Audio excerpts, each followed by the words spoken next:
Forte corpulence. Oui, on imagine, hein, on imagine. Et ça va, moi aussi, je pensais que c'était une personne frêle. Et en fait, effectivement, par rapport aux ossements, on peut déterminer le gabarit, effectivement, de la taille. Ouais.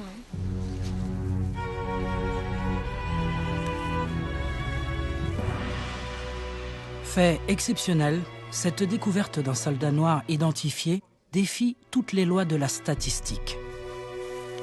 En effet, sur les 1 391 000 soldats français tués pendant la Première Guerre mondiale, seuls 280 étaient guyanais.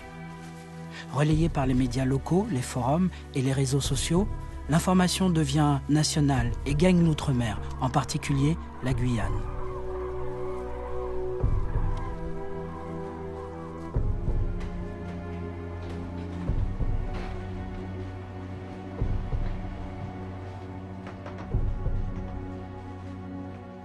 Jusqu'à ce dimanche, il était juste un soldat disparu depuis 95 ans, déclaré comme mort par les fichiers du ministère de la Défense.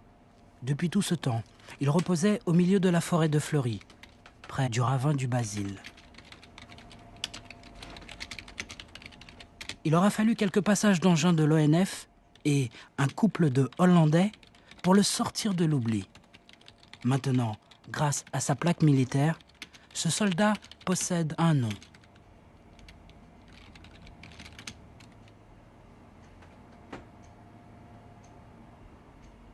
Lorsqu'on restituait des corps, la loi est claire, nous restituons les corps aux familles. Pour le soldat Borical, il y a eu quelque chose d'absolument nouveau, puisque la famille n'étant pas retrouvée, c'est la commune de Cayenne qui a demandé la restitution du corps. Et l'État a décidé d'accepter cette restitution du corps. Pourquoi?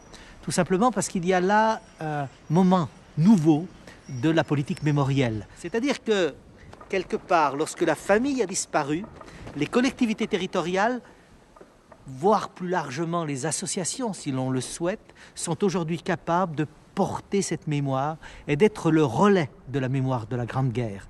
Nous avons là quelque chose de nouveau qui s'inscrit dans un tournant du passage de la mémoire vers l'histoire et dans un tournant qui positionne vers un nouveau temps de la politique mémorielle.